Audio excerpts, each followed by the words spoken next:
Going great was Sunday night for the Saskatchewan Roughriders. Taylor Shire covers them for the Regina Leader Post and Post Media. A 26-24 victory over the Ottawa Red Blacks. And Taylor, I would just want to open with your thoughts on the game, covering it, and specifically the performance of Mason Fine. What'd you think of what went down Sunday night? Well, first I'll say it did not need to be that close. I think the Riders were the better team. But, I mean, the fumble on third down that led to a touchdown, and then obviously another third down that wasn't successful almost cost them. And if Brett Lothar didn't hit that 54-yard field goal, it would be a totally different vibe around this team right now. There would be people calling for change this week, and it would just be absolutely sort of pandemonium had he not made that field goal, in my opinion. So Brett obviously coming to save the day for his coach, his team. Probably not his quarterback, because I think Mason Fine did play well enough, and those two gaffes on third down weren't really his fault at all, obviously, because it was Jake Dolegala handling the short yardage duties. But I think Mason, and I've had belief in him this whole time, and I think he played well. He keeps improving week after week, and he put up almost 300 yards, didn't throw an interception, and didn't take a sack. So I think it was a good start, or good first win in his third start so far this year. Take me inside, please, for a dummy like me. Fans were asking why Jake Dolegala, the 6'7" backup quarterback, was handling short yardage.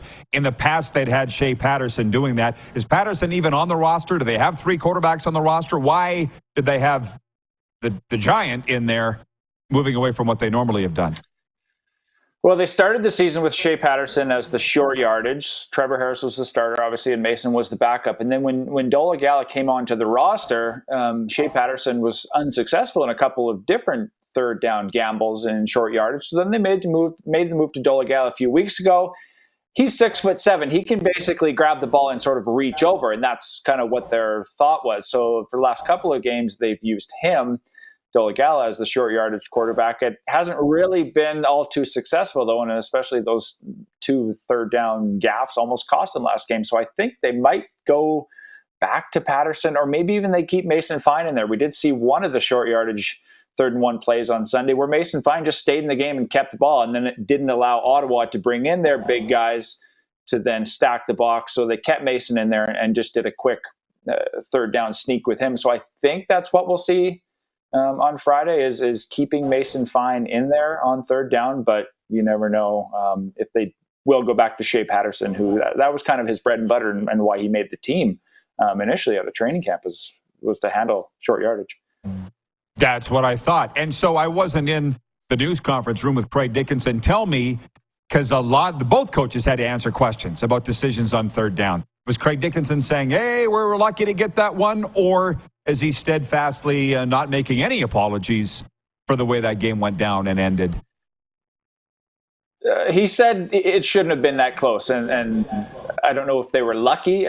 He said, yeah, we can't have those mistakes. We need to find a way to get a yard on third down, especially when they're a yard off the ball. In the CFL, it should be a given, right? The offensive line should have enough momentum just to fall forward 1 yard. So I guess he felt fortunate in a sense that didn't cost him. And on the other side, Bob Dice electing to kick a field goal from the 1 yard line and not trying to go for it on 3rd and 1 to try to get the touchdown, which probably would have cost the Riders the game. So I think the Riders defense certainly kept them in them all game, and Dickinson did credit them, the defense, for how well they played. And I think that stop on 2nd and whatever it was that Ottawa had, they got down to the 1 yard line, was probably one of the biggest plays of the game for the Riders. Well, Taylor, I've known you a long time. You're an analytical guy, and one thing about in your role right now, you can't really give your opinion, or at least you're not supposed to. So I'm asking for it now. Like on the Dice thing, I'm watching the game going, he'll kick a field goal, give them the lead, play some defense, and win the game. I don't think Dice didn't have to explain anything, but he did because he was asked about it. Did you think Ottawa, that decision cost them the game or not?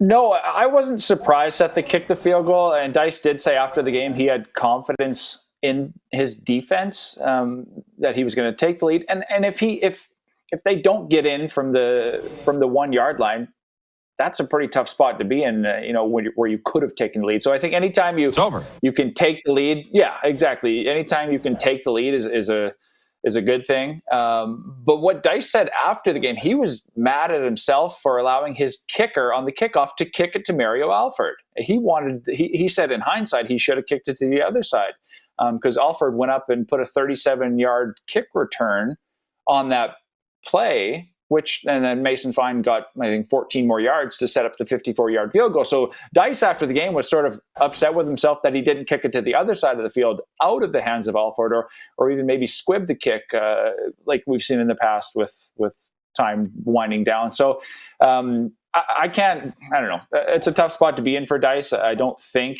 I would ever, as a coach, not take the points in that situation. But yeah, it was interesting that he was sort of mad at himself for kicking it towards Alfred at the end instead of not necessarily going for it. And should have been. Why are you kicking to this guy? He's the best returner in the league.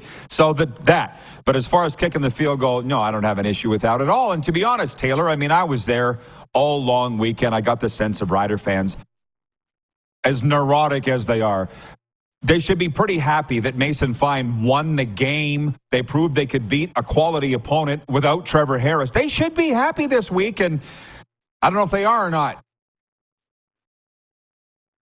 Yeah, I think they're relieved.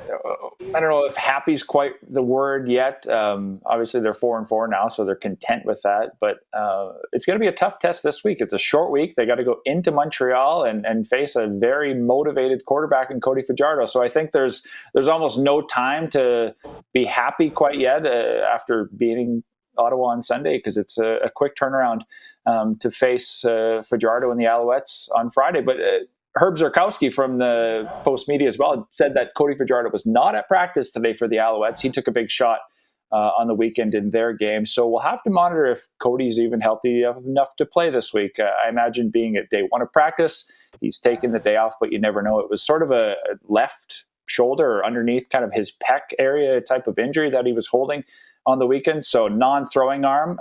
I doubt it would force him to sit a game, as he ended up finishing the game, but something to monitor for sure if Cody Fajardo is healthy enough to play on Friday. But yeah, for the Riders, they can't really rest on that victory on Sunday, because they got to turn it around right away this week. Well, they shouldn't. They shouldn't even be thinking about it. But I will say this, just your take in the 90 seconds we have left. I remember you once saying on this show you felt Cody Fajardo was a breath of fresh air to deal with and cover. So I'm sure you're looking forward to this matchup as much as everybody is. Yeah, I think it's the game of the week. I think he will be motivated. Mason Fine will obviously be motivated to show that he's the better quarterback of the two. That's the Riders made the move to Mason Fine last year, and obviously that was what led Cody Fajardo to leaving. And I think Jason Moss, that's an interesting storyline. He was obviously fired in the offseason, so that's another dynamic of this game that's it's going to be the game of the week in the CFL. I'll say it right here, because the other ones don't have as many storylines as this one does. So it's a tough turnaround for the Riders. Going on just 5 days in Montreal, obviously, will be quite motivated. So it'll be an interesting one to watch. All right, Taylor, as always, great report. Enjoy the time. Thanks for the time, and have a great week. Awesome. Thanks for having me, Roddy. Taylor Shire of the Regina Leader Post covers the Rough Riders there.